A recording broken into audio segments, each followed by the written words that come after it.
Hello বন্ধুরা, আজ বানাচ্ছি কাঁচা কলার চপ রেসিপি। আর অনেকেই আছো যে কাঁচা কলা খেতে চাও না, কিন্তু আমার মতো করে কাঁচা কলার চপ বানিয়ে খেয়ে দেখো, বুঝতে পারবে না যে এটা কাঁচা কলার চপ না আলুর চপ খাচ্ছ। আর এই চপগুলো ছোট থেকে বড় সকলে খুব পছন্দ করবে।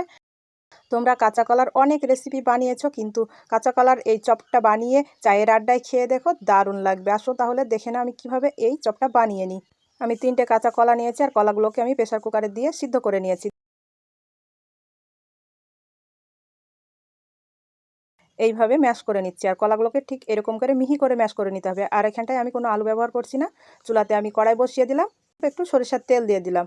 তেলটা গরম হয়ে গেলে হাফ টিস্পুন মৌরি দিয়ে দিলাম। দিয়ে একটু ফুটে উঠলে মিডিয়াম সাইজের পেঁয়াজ কুচি করে দিয়ে দিলাম। পেঁয়াজটাকে একটু হালকা করে নাড়াচাড়া করার পর 10 থেকে 15টা কারি পাতা কুচি করে দিয়ে দিলাম। আর এই কারি পাতাটা দেওয়ার কারণেই এই চপটা খেতে কিন্তু অসাধারণ লাগবে বন্ধুরা। দিয়ে একটু ভালো করে ভেজে নিচ্ছি।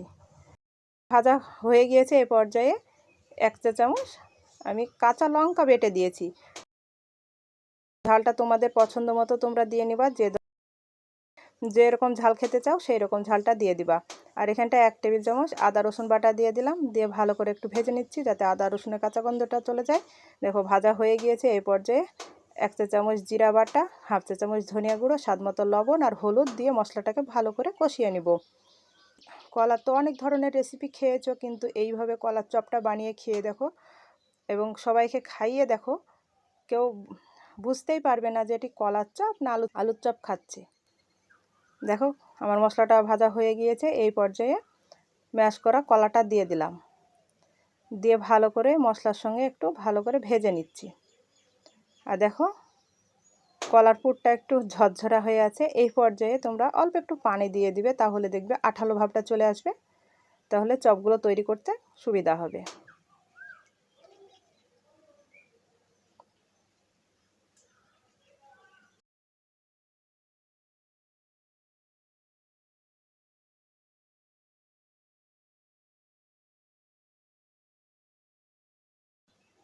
এইভাবে কিছুক্ষণ নাড়াচাড়া করে নিয়ে হাফ চা চামচ গরম মশলা দিয়ে দিবা, দিয়ে নামিয়ে নিবা। দেখো আমি নামিয়ে নিয়েছি, দিয়ে ঠান্ডা করে নিচ্ছি।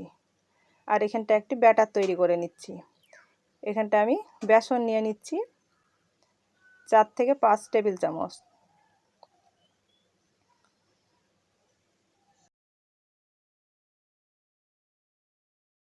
দেখো আমি বেসনটা নিয়ে নিলাম। আর এখানটায় মুচমুচের জন্য চালের গুঁড়া দিচ্ছি। আমি 2.5 টেবিল চামচ চালের গুঁড়া দিয়ে দিলাম। স্বাদ মতো লবণ, হলুদ গুঁড়ো আর হাফ টিস্পুন কালো জিরা, আর দিয়ে দিলাম মিষ্টি জিরা বলতে মৌরি বলে, মৌরিটা দিয়ে দিলাম অল্প। দিয়ে এইভাবে সব শুকনো উপকরণগুলোকে ভালো করে মিশিয়ে নিচ্ছি। দেখো মিশানো হয়ে গিয়েছে। অল্প অল্প পানি দিয়ে আমি ব্যাটারটি তৈরি করে নেব। আর একসঙ্গে বেশি পানি দেওয়া যাবে না, তাহলে ব্যাটারটি কিন্তু পাতলা হয়ে যাবে আর পারফেক্টভাবে এই চপগুলোও হবে না।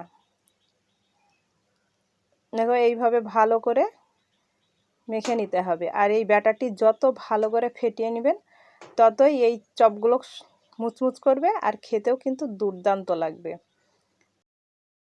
আমি অল্প একটু বেকিং সোডা দিয়ে দিলাম। আর এই বেকিং সোডাটা দেওয়ার কারণেই চপগুলো এত সুন্দর ফুলবে, কি বলবো। তোমরা একবার বাড়িতে বানিয়ে দেখো। দিয়ে আবারও ভালো করে এইভাবে নেড়ে নিচ্ছি। দিয়ে রেস্টে রেখে দিব 10 মিনিট। 10 মিনিট রেখে দিলাম। আর এই পর্যায়ে আমি চপের শেপগুলো দিয়ে নিচ্ছি। দেখো কলার পুরটাকে এইভাবে হাতে নিয়ে হাত দিয়ে চেপে চেপে আমি লম্বা শেপ দিচ্ছি, গোল শেপ দিচ্ছি। তোমাদের যেটা সুবিধা মনে হয়, যেটা পছন্দ মনে হয়, সেই শেপটাই দিয়ে নিবা। আর দেখো কলার চপগুলো তৈরি করা খুবই সহজ। ভাবছো যে আলু দিইনি, বাইন্ডিংটা বাঁধবে না, কিন্তু না, এটা খুব সহজেই হয়ে যাবে। রেসিপিটি ভালো লাগলে অবশ্যই একটি লাইক করে দিবে। আর আমার চ্যানেলে নতুন বন্ধু হয়ে থাকলে চ্যানেলটিকে সাবস্ক্রাইব করে রাখবে। যখন এরকম নিত্য নতুন ভিডিও দেবো, সবার আগে তোমাদের কাছে নোটিফিকেশানটা পৌঁছে যাবে। দেখো আমি সবগুলোই বানিয়ে নিয়েছি, দিয়ে সাইডে রেখে দিলাম। আর ব্যাটারটিকে আমি হাত দিয়ে প্রথমে ভালো করে ফেটিয়ে নিয়েছি, আর কালারটা দেখো অনেকটা চেঞ্জ হয়ে গিয়েছে। এই পর্যায়ে অল্প একটু পানি দিয়ে দিলাম, দিয়ে আবারও কিছুক্ষণ ফেটিয়ে নিচ্ছি। আমি অফ ক্যামেরায় ভালো করে হাত দিয়ে ফেটিয়ে নিয়েছি, তোমরাও ভালো করে ফেটিয়ে নিবা।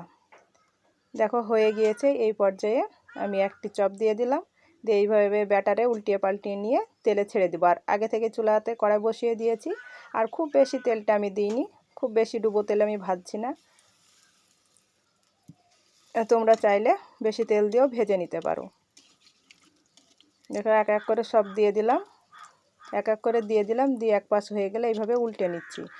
আর এই চুলার আঁচটাকে তোমরা মিডিয়াম রাখবা, মিডিয়াম আঁচে আস্তে আস্তে ভেজে নিবা, তাহলে খুব সুন্দরভাবে মুচমুচে হবে এবং ভিতরটাও খুব সুন্দরভাবে হয়ে যাবে। আর তোমরা যদি হাই আঁচে ভাজো তাহলে উপরটা হয়ে যাবে আর ভিতরটা হবে না, আর খেতেও ভালো লাগবে না। আশা করছি আমার এই ছোট ছোট টিপসগুলো তোমাদের খুব কাজে লাগবে। দেখো আমার ভাজা হয়ে গিয়েছে। এইভাবে উল্টিয়ে পাল্টিয়ে দেখো সবগুলো ভেজে তুলে নিচ্ছি। ব্যাস তৈরি হয়ে গেল আমার গরম গরম কলার চপ। আর এইভাবে কলার চপটা বানিয়ে তোমরা বিকেলে চায়ের আর কিংবা মুড়ির সঙ্গে খেয়ে দেখো, খেতে অসাধারণ লাগবে। তোমরা তো আলুর চপ অনেক খেয়েছো, কিন্তু কলার চপটা বানিয়ে খেয়ে দেখো আর কমেন্ট করে জানাও কীরকম হয়েছে, খেতে কেমন হয়েছে। গরম গরম খাবে, মুচমুচ করবে আর ভিতরটা নরম থাকবে, দুর্দান্ত লাগবে।